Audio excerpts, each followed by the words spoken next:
Allez, donc il s'agissait d'étudier la suite Zn à coefficient complexe, décrite ci-dessus.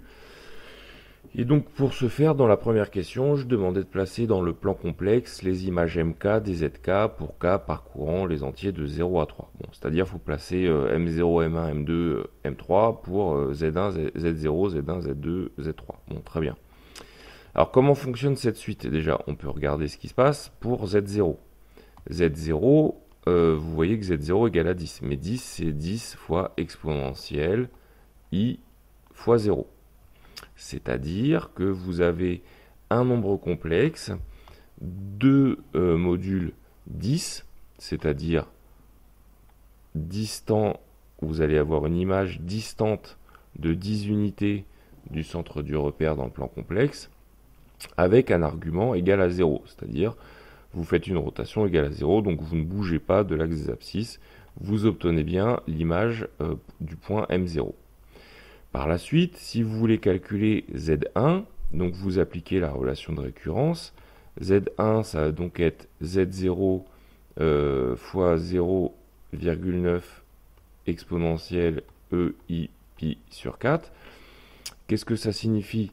Ça signifie que le module de Z1, c'est le module de Z0 fois 0,9 et que l'argument de Z1, c'est l'argument de Z0 plus pi sur 4. Donc où est-ce qu'on se retrouve? Vous retrouvez en M1, ici. Le point M1 est distant du centre de repère d'une distance égale à 10 fois 0,9, c'est-à-dire 9 unités. Et vous avez effectué une rotation de pi sur 4. On recommence pour Z2.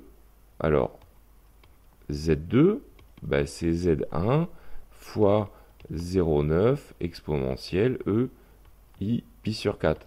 C'est-à-dire, le module de Z2 est égal au module de Z1 qui vaut 9 fois 0,9, donc 8,1. Et l'argument de Z2, c'est l'argument de Z1, c'est-à-dire pi sur 4, plus pi sur 4. Donc ça fait pi sur 2. En effet, vous obtenez le point M2, distant de 8,1 du centre de repère, qui a subi depuis l'origine une rotation de pi sur 2, c'est-à-dire une rotation de pi sur 4 depuis M1.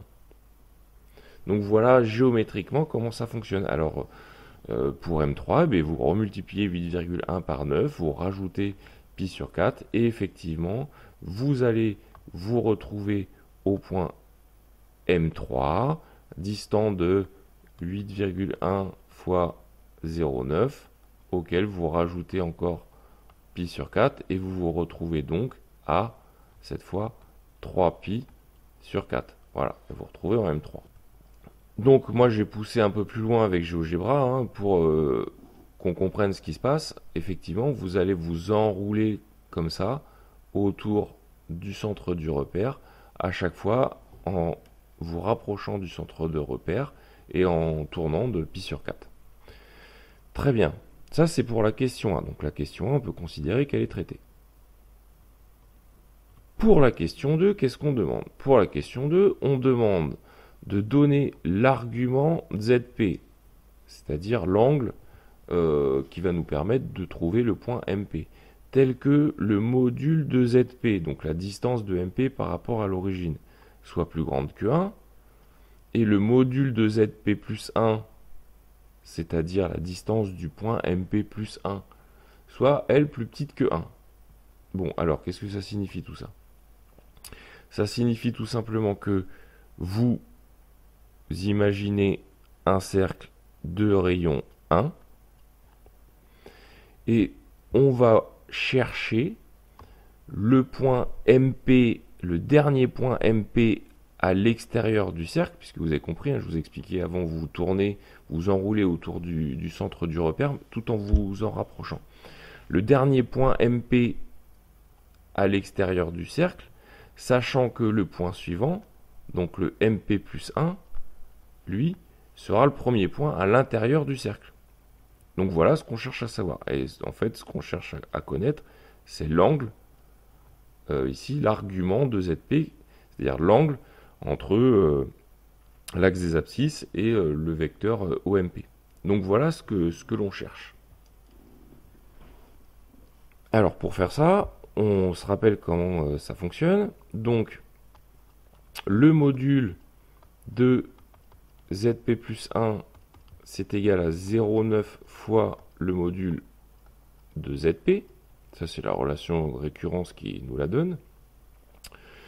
Ça, c'est une récurrence géométrique, ce qui me permet d'écrire que ZP, c'est tout simplement le module de Z0, c'est-à-dire 10, fois 0,9 puissance n. Ben oui, vous avez multiplié 10 par 0,9 n fois, donc vous avez multiplié par 0,9 puissance n. Très bien. Et puis, l'argument de ZP plus 1, c'est l'argument, je le répète, de ZP plus pi sur 4. C'est-à-dire que l'argument de ZP, c'est tout simplement l'argument de Z0 qui était à 0 plus n fois pi sur 4. D'accord. Donc si on considère l'inégalité, qui est la double inégalité qui nous est proposée de résoudre, ça sous-entend que, enfin ça sous-entend rien du tout, ça implique qu'il faut résoudre tout simplement 10 fois 0,9 puissance n supérieur à 1, lui-même supérieur à 10 fois 0,9 puissance n plus 1.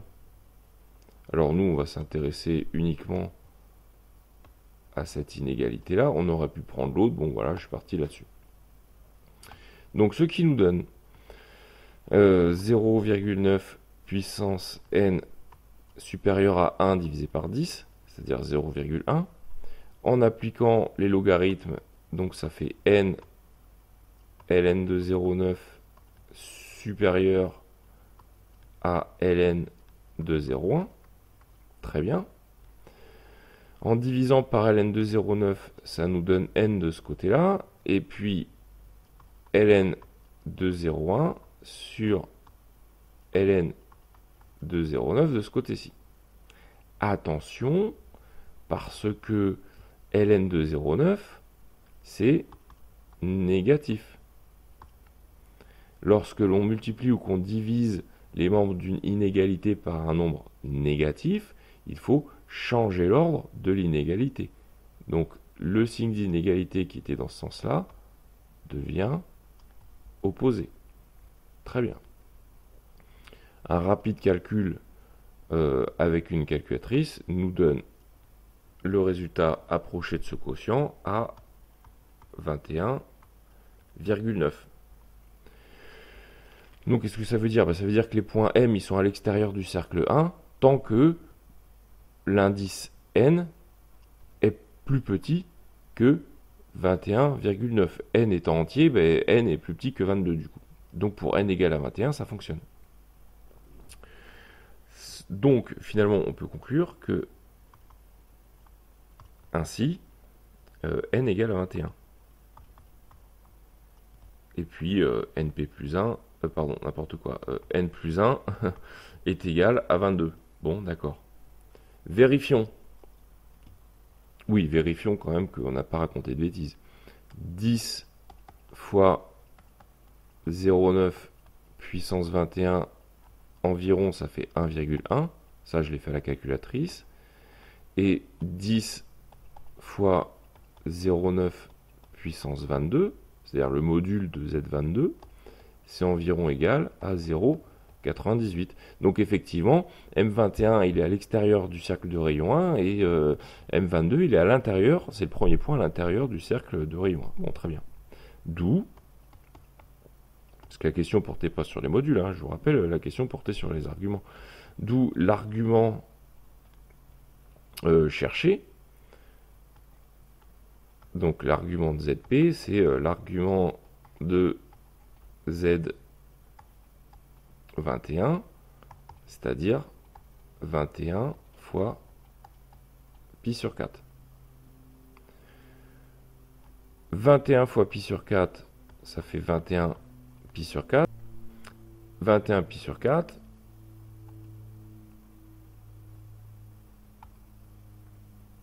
21 pi sur 4, c'est congru à 5 pi sur 4 modulo 2 pi. Bah oui, 2 pi, ça fait 8 pi sur 4. 8 et 8, 16. Donc 16 pi sur 4, c'est 2 tours complets. Donc quand vous avez tourné de 16 pi sur 4, en fait, vous n'avez pas bougé. Vous vous retrouvez encore sur l'axe d'abscisse. Et de 16 pi sur 4 à 21 pi sur 4, il vous reste 5 pi sur 4. C'est-à-dire que c'est le reste, 5 pi sur 4, c'est le reste de la division de 21 pi sur 4 par 2 pi. Bon, on a déjà fait ça en cours plein de fois, je ne vais pas m'étendre là-dessus. 5 pi sur 4, ça vous donne une mesure principale d'angle à moins 3 pi sur 4. Donc 21 pi sur 4 est congru à moins 3 pi sur 4 modulo 2 pi. Si on reprend le schéma, qu'est-ce que ça nous donne? Tout simplement, mais ça nous donne que vous avez un point M21 ici, qui est le dernier point à l'extérieur du cercle de rayon 1, qui se trouve tout simplement avoir un angle avec l'axe des abscisses de moins 3 pi sur 4, ou 5 pi sur 4, mais c'est pas une mesure principale. Très bien, on peut donner quand même, par curiosité, on peut donner les coordonnées du point M, alors je vais le noter à gauche là, hein.